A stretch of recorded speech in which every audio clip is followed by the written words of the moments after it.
반갑습니다. 다들 식사는 맛있게 하셨나요? 예. 굳은 날씨에도 이렇게 많은 분들이 오실지 몰랐는데 오신 만큼 좋은 내용으로 보답하도록 하겠습니다. 저는 레이싱 게임을 이제 트랙을 만들 때 어떠한 구성 요소를 가지고 만들고 또 고려해야 될 사항들은 또 무엇이 있는지를 카트라이더를 통해 가지고 말씀드리고자 합니다. 최대한 쉽게 설명해드리기 위해서 많이 준비해왔으니까요. 또 재미있게 들어주시면 좋을 듯 합니다. 그럼 간단히 제 소개를 하자면 저는 12년차 게임 개발자고요. 처음에 이제 RPG 게임을 만들다가 이곳 카트 프로젝트로 넘어와서 지금 5년 정도 레벨 디자이너로 일을 하고 있습니다. 그럼 간단히 레이싱 게임은 뭔지 또 레벨 디자이너는 또 어떠한 역할들을 하고 있는지 알아가면 좋을 듯 합니다. 세상에는 되게 많은 종류의 레이싱 게임들이 있는데요. 이제 콘솔로도 즐기고 있고 PC도 즐기고 또 요즘은 모바일 게임으로도 많이 즐기는데요. 그중 제가 개발하고 있는 카트라이더도 그중 하나입니다. 그럼 레이싱 게임은 간단히 뭘까요? 다들 아시겠지만 레이싱 게임은 이제 자동차를 타고 정해진 코스를 완주하는 게임입니다. 이제 경쟁을 통해 가지고 가장 먼저 또 가장 빠르게 완주를 하는 사람이 승리하는 흔한 카레이싱의 룰이기도 합니다. 그럼 레이싱 게임 레벨 디자이너는 대체 뭐 하는 사람일까요? 바로 자동차가 달릴 수 있는 환경, 즉 레이싱 트랙을 만드는 사람입니다. 그럼 그냥 만들면 되지 게임 만드는데 왜 레벨 디자이너가 필요하고 또 이렇게 고민을 하면서 트랙을 만들어야 할까요? 어린 시절에 문방구 앞에 가면 이런 혹시 트랙 보신 적 있나요? 미니카? 많이 안 계시네요. 예, 어리신 친구분들이 많이 있는 것 같아서 잘 모를 수도 있는데요. 이제 이게 미니카 트랙인데 이제 성능이 좋은 미니카를 가지고 있더라도 이 트랙이 설계가 잘못되거나 또 규격이 맞지 않는다거나 하면은 그 미니카는 달릴 수가 없게 됩니다. 이처럼 레이싱 게임은 게임을 진행하는데 방해되지 않도록 가이드를 설정해주고 또 친절하게 안내해주는 것이 바로 레벨 디자이너의 역할이기도 합니다. 또한 카트라이더 같은 경우에는 이제 다들 많은 분들이 알고 계시겠지만 리그를 오랫동안 운영해왔습니다. 무려 14년에 걸쳐서 27번의 리그를 경험했는데요. 그렇기 때문에 이렇게 TV에도 나와가지고 많은 분들이 또 함께 보시고 또 대중들에게 노출하는 빈도가 생각보다 높습니다. 트랙이. 그래서 저희 같은 사람들은 또 신중하게 더 만들 수밖에 없습니다. 또한 유튜브 같은 데 보면은 이렇게 많은 유저들이 트랙이 출시하게 되면은 맵 탐험을 해서 또 손수 오류들을 찾아냅니다. 물론 저희의 실수 때문에 나오는 트랙들이긴 한데 이만큼 많은 관심을 가지고 있기 때문에 레벨 디자이너의 역할은 더욱더 필요하게 됩니다. 물론 맵 탐험은 의도된 건 아닙니다. 저희가 실수를 한 거니까요. 그러면 레벨 디자이너는 트랙을 만들고 유저들은 레벨 레이싱 완주를 위해서 어떠한 노력들을 하고 있을까요? 이제 빠른 출발을 위해서 스타트 부스터를 할 테고 또 주행간 드리프트를 하면서 이제 승부를 하겠죠. 그리고 나서 이제 상대방과의 몸싸움 또 방해하는 아이템들을 통해서 유저는 학습을 하고 또 열심히 노력을 해주고 있습니다. 물론 이 모든 것들을 하려면은 트랙은 필수겠죠. 이번 강연은 다음과 같은 순서로 진행될 예정이고요. 그중 먼저 트랙 제작 기초 및 구성에 대해서 알아보도록 하겠습니다. 저희 카트라이더 팀은 트랙은 쉽게 다음과 같은 절차로 트랙을 만들고 있는데요. 먼저 기획회의를 통해 가지고 테마를 지정하게 됩니다. 이때 컨셉 의도를 정확히 파악하지 않는다면 추후에 개발을 하면서 리스크가 워낙 많이 크기 때문에 제대로 된 컨셉 의도의 파악이 필요합니다. 다음은 테마 작업에 필요한 자료 조사를 착수하게 되는데요. 이때는 아이디어를 짜내고 또 인터넷을 뒤져가면서 이미지들을 수집하면서 기초 컨셉을 잡아가게 됩니다. 그 데이터를 바탕으로 이제 원화가들과 3D 해주시는 분들이 스케치와 원화를 만들면서 로드와 펜스를 제작하고요. 이제 레벨 디자이너들이 기본적인 레이아웃을 설계하게 됩니다. 이제 어느 정도 데이터가 나왔다 치면은 그 다음에 이제 제일 중요한 레벨 디자인을 하게 되는데 이때 각종 물리들을 사용해서 트랙을 설계하게 되면서 트랙의 길이나 동선 같은 것들을 구성하게 됩니다. 에디팅이 끝나고 나서는 이제 배경 작업자들이 배경 오브젝트를 만들면서 전체적인 트랙 이미지를 만들고요. 마지막으로 폴리곤 최적화들과 또 아이템 트랙 같은 경우에는 아이템 큐브들을 배치를 하고 또 사운드를 추가하면서 하나의 트랙이 완성되게 됩니다. 물론 마지막 트랙이 완성되기 전까지는 계속되는 주행 테스트는 덤이기도 하고요. 저는 그 중에서 이 부분 레벨 디자인에 대해서 설명할 예정이고요. 그 나머지 부분에 대해 궁금한 것들은 내일 오후 5시에 경기 창조경제혁신센터에서 저희 김태현님께서 가테마 제작 과정에 대해서 설명을 해주시니까 많이 참석해 주시면 좋을 것 같습니다. 물론 이건 홍보입니다. 이제 각각의 트랙은 올바른 주행을 위해서 일정한 구성 요소를 바탕으로 제작이 되어야 하는데요. 만들고자 하는 트랙의 세계관, 즉 눈으로 보여지는 그 모든 것들과 또 주행의 중심이 되는 로드를 포함하고 있는 전체적인 분위기인 테마와 그다음에 유저가 주행간 반복되는 행동을 하는 패턴, 또 그 패턴들의 조합과 플레이어의 로드, 즉 유저들 사이에서는 빌드라고 칭하는데요. 그런 것들로 이루어져 있는 동선, 그리고 마지막으로는 주행간에 비일상적으로 일어나는 그 모든 것들, 아이템을 막거나 쏘거나 하는 그런 모든 이벤트들, 총 이 4가지의 구성 요소가 반드시 있어줘야 합니다. 다음으로 넘어가 보도록 하겠습니다. 트랙을 제작 시에는 플레이어의 흐름과 그 난이도를 위해서 올바른 규격의 정의가 필요한데요. 먼저 트랙폭 같은 경우에는 규격하는 게 제일 먼저 규격화하는 것이 좋습니다. 그 이유는 트랙폭에 따라 가지고 난이도의 차이가 많이 좌지우지하기 때문이죠. 좁은 길 같은 경우에는 난이도가 많이 어렵고 또 컨트롤이 매우 어렵고 또 충돌 위험도 크지만 그만큼 직관적이기 때문에 다음 코스로 저절로 이어지는 장점이 있습니다. 그리고 운동장 트랙으로 불리는 넓은 길은 충돌의 위험은 당연히 적지만 익숙하지 않은 유저들에게는 다음 코스로 진입하는 데 많은 학습이 필요하게 됩니다. 사이드 및 펜스의 높이 또한 규격화하는 것이 유저가 주행을 할 때 주행적인 시야라든지 또 트랙 배경의 전체적인 밸런스를 유지할 수가 있기 때문에 중요하고요. 코너의 각도 또한 너무 제각각이라면은 유저는 혼돈이 올 수밖에 없고요. 또 학습이 필요하기 때문에 그 방해 요소로 많이 작용을 하기 때문에 코너의 각도 또한 어느 정도 규격을 잡는 것이 중요합니다. 위 규격들은 트랙에 따라서 당연히 통일될 수는 없습니다. 하지만 일정 규격을 통일을 시켜줘야지만 배경의 전체적인 밸런스가 필요하기 때문에 기본적으로 파악을 해야 될 사항들이고요. 마지막으로 트랙 길이 또한 너무 지루하지 않고 또 유저들이 좋아하는 플레이 타임에 기준하여 길이를 정해주는 것이 좋습니다.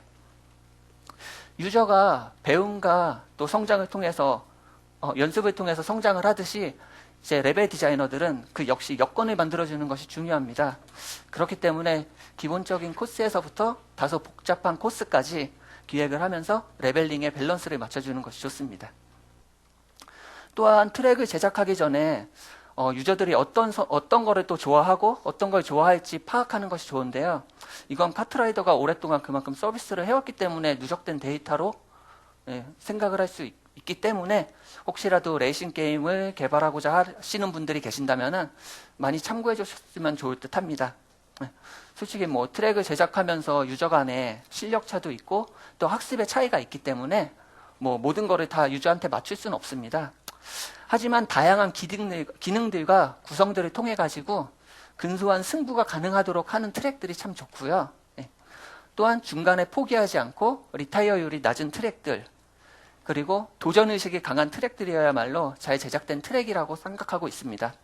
사실 이건 레이싱 게임 개발자라면 기본적으로 알아야 할 사항이기도 하고요. 이제 트랙을 제작할 때 공통적으로 고려해야 될 사항들이 몇 개 있는데요.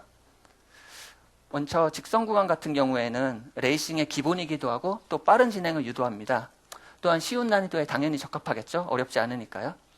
하지만 이 직선 구간이 계속될 시에는 레이싱이 지루해지고 또 부스터를 얼만큼 모았느냐에 따라 가지고 오히려 더 유저 간의 간격의 차이가 심해질 수가 있습니다. 그렇게 설계를 할 때에는 조작의 부담감이 없도록 해줘야 되고 또 너무 길지 않게 설계를 해주는 것이 좋습니다. 이때 부스터 아이템이 카트라이더 같은 경우에 이제 부스터 아이템이 있는데요. 그 어느 정도 길이를 다들 파악을 하고 계시는 분들이 많아요. 그래서 저 같은 경우는 그 최대 직선 거리를 부스터 아이템을 연속으로 2번 쓸 수 있을 정도의 거리까지만 생각을 하고선 설계를 해주고 있습니다. 그리고 트랙의 굴곡을 다양하게 줘가지고 지루하지 않도록 해주는 것이 좋은데요. 이제 트랙의 높낮이 같은 경우에는 뭐 유저로 하여금 재미도 주지만 또 긴장감과 스릴을 주는 좋은 방법 중에 하나입니다. 내리막길은 속도감을 향상시켜주고요. 혹은 오르막길이 계속되는 경우에는 뭐 부스터 물리를 사용한다든지 위에서 끌어주는 자석 같은 거를 활용을 해서 뭐 자연스럽게 유저를 진행할 수 있도록 해주는 것이 좋습니다. 이제 포물선이나 언덕 같은 경우에는 길이 가려져 있기 때문에 궁금증이나 기대감들이 상승을 하게 되는데요. 이건 유저가 단편적이거나 심플한 로드보다는 보다 입체적인 로드를 선호하기 때문입니다. 뭐 물론 오르막이나 내리막이 계속되면은 유저 입장에서는 매우 답답하고 또 막혀있기 때문에 너무 좀 짜증을 낼 수 있는데, 그럴 때는 이제 트랙의 난이도를 파악을 해서 배치하는 것이 좋습니다. 이제 레이싱의 핵심이자 이제 필수 요소인 코너 구간인데요. 코너 구간을 어떻게 통과하느냐에 따라 가지고 레이싱의 승패가 갈리는 만큼 아주 중요한 요소입니다. 그래서 이 코너 구간들을 어떻게 빠져나가느냐에 따라서 이제 난이도를 적절히 측정을 해줘야 되는데요. 이때 드리프트의 조작에 무리가 가지 않도록 코너를 설계를 하고 또 난이도에 맞게 설치를 해주는 것이 좋습니다. 추가로 옆에 코너들은 실제 F1에서 쓰이는 코너들인데요.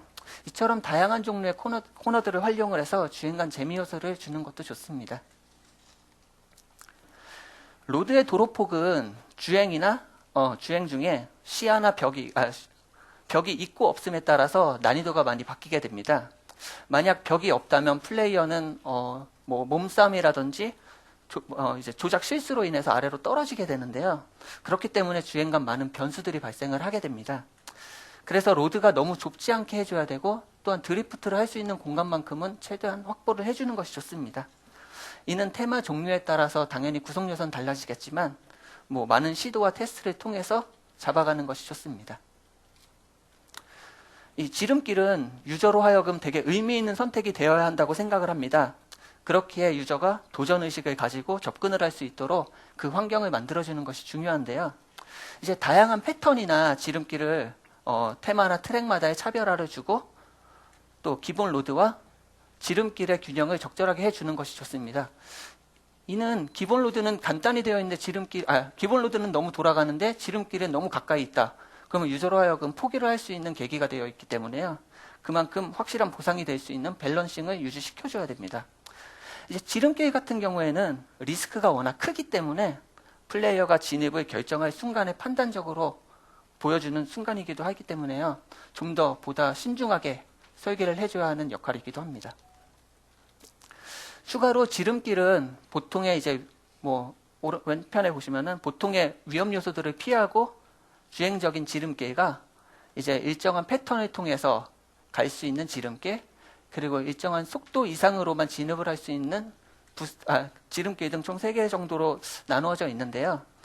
이제 본 로드와의 밸런스를 무시하고 지름길을 설계를 한다면은 이제 지름길을 진입 못하는 유저들이 레이스를 많이 포기하고 또 중도 하차하기 때문에 이것만큼은 또 수많은 테스트를 거쳐서 레벨 디자이너가 열심히 설계를 해줘야 한다고 생각을 합니다. 뭐 그냥 쉽게 얘기하면은 지름길은 누구나 쉽게 접근을 해줘야 하고 실패 시에는 최대한 많은 피해를 보지 않도록 설계를 해주는 것이 중요합니다. 장애물 같은 경우에는 게임의 재미를 상승시켜주고 또 일정한 빌드가 아닌 새로운 동선을 분리시켜주는 역할을 해주는데요. 보통의 장애물은 스피드전보다 아이템전에 많이 쓰입니다. 그래서 저 같은 경우에도 아이템전 하다가 많이 짜증도 내고 좀 그러는데요. 이제 아이템 피하기도 바쁜데 뭐 장애물도 피해야 되고 또 아이템도 사용을 해야 되고 진짜 스트레스 엄청 받잖아요. 뭐 카트라이더 자주 많이 하시나요 혹시? 별로 없으시네요. 요즘 그래도 카트라이더가 좀 가트라이더라고 많이 인지도를 끌어올렸는데 앞으로 많이 좀 해주시면 좋겠네요. 다시 돌아오면은 이제 시각적인 재미는 당연히 있을 텐데요. 최대한 아무튼 충돌 시에 스트레스나 주행의 포기로 많이 이어집니다. 그렇기 때문에 옆에 화면처럼 시각적인 장애물을 활용하는 것이 매우 좋습니다. 이는 주행하는데 영향은 주지 않지만 긴장감을 줌으로써 더욱더 주행에 집중을 할 수 있는 방법입니다. 또한 유저가 동선을 생각해서 배치하는 것도 좋은데요. 위에 이미지를 보면은 코스 중에 중간중간에 장애물들이 있는데요. 이 장애물들을 이제 학습을 통해 가지고 최적의 동선을 활용한다면은 옆에 이미지처럼 해당 지역을 자연스럽게 통과할 수 있고 장애물 따위 무시해버릴 수 있는 것들로 설계해 주는 것도 아주 좋은 레벨 디자인입니다.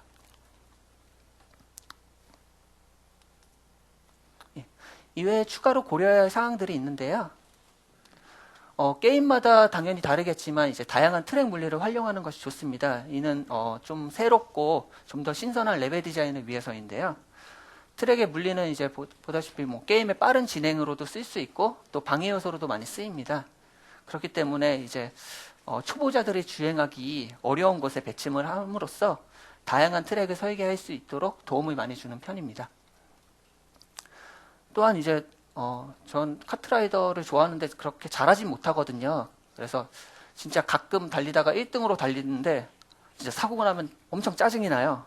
그래서 특히 이제 사고가 나는 구간 같은 경우에 저 같은 경우에 이제 레벨 디자이너니까 그 부분에 대해서는 좀 더 이제 펜스를 제 시작 지점을 촘촘하게 배치를 하여 가지고 그 부분에 있어서 유저들이 포기하지 않도록 최대한 보상을 해주는 것도 친절한 가이드라고 생각을 합니다.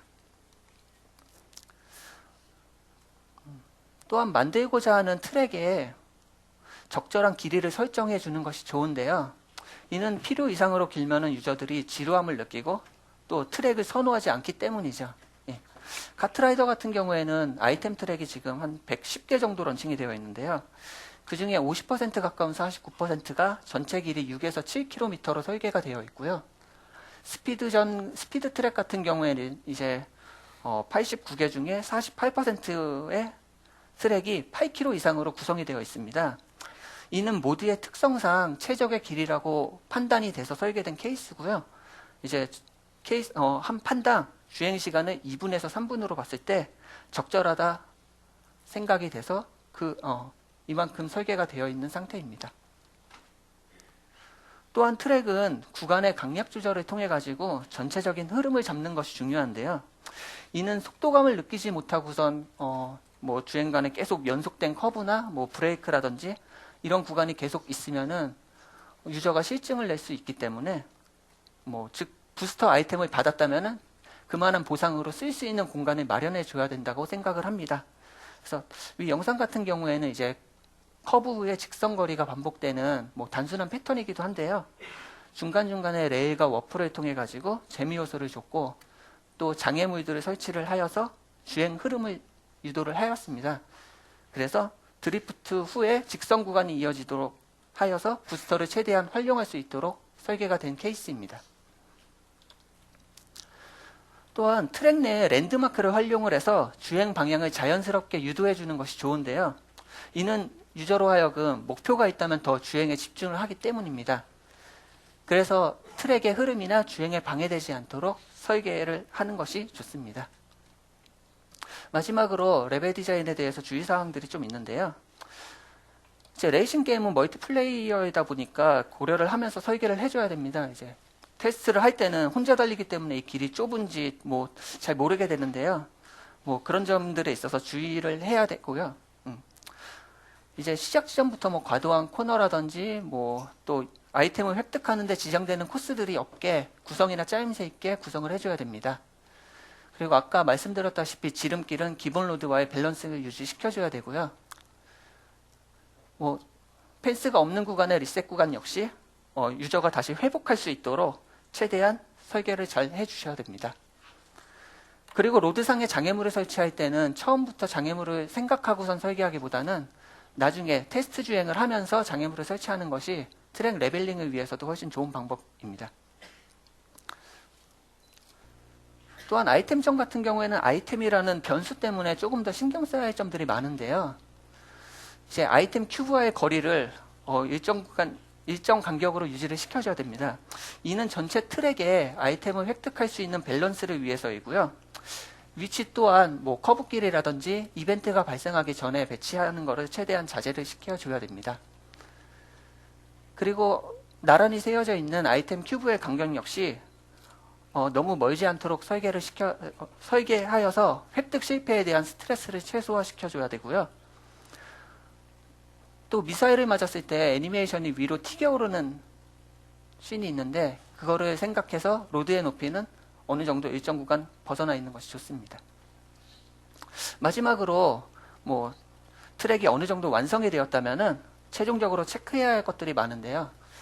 제가 만들고 있는 트랙이 진짜 모드에 적절한지, 아이템 트랙인지, 스피드 트랙인지에 대해서 정확히 판단을 해줘야 하고요.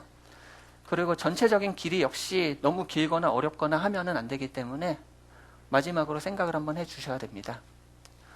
또한 의도된 목적에 맞게 장애물이나 지름길이 설계가 되었는지 확인을 해봐야 되고요. 게임 한 판당 적절한 플레이 시간 역시 너무 짧거나 길지 않게 설정을 해주는 것이 좋습니다. 그리고 이제 필수 요소인 표지판이나 펜스, 아이템 큐브 같은 것들이 잘 배치가 됐나 확인을 해줘야 됩니다. 지금까지 레이싱 트랙은 어떤 방식으로 제작이 되었나 살펴보았는데요. 저도 오랫동안 카트라이더를 한 유저이기도 하고요. 또 지금까지 많은 트랙을 만들면서 항상 생각을 한 것이 유저 입장에서 생각을 하면서 레벨 디자인을 하자였습니다. 이 레이싱 게임은 진입 장벽도 낮지만 그만큼 난이도가 있거든요. 이 학습을 통해서 연습을 많이 해줘야 되기 때문에요. 그래서 주행을 하는데 문제가 없도록 최대한 배려를 해주고 또 안내를 해줘야 되기 때문에 레이싱 게임 레벨 디자이너는 소름 끼치게 친절해야 된다고 생각을 합니다. 물론 앞으로도 그렇게 디자인할 예정이고요. 그럼 이상으로 강연 마치겠습니다. 감사합니다.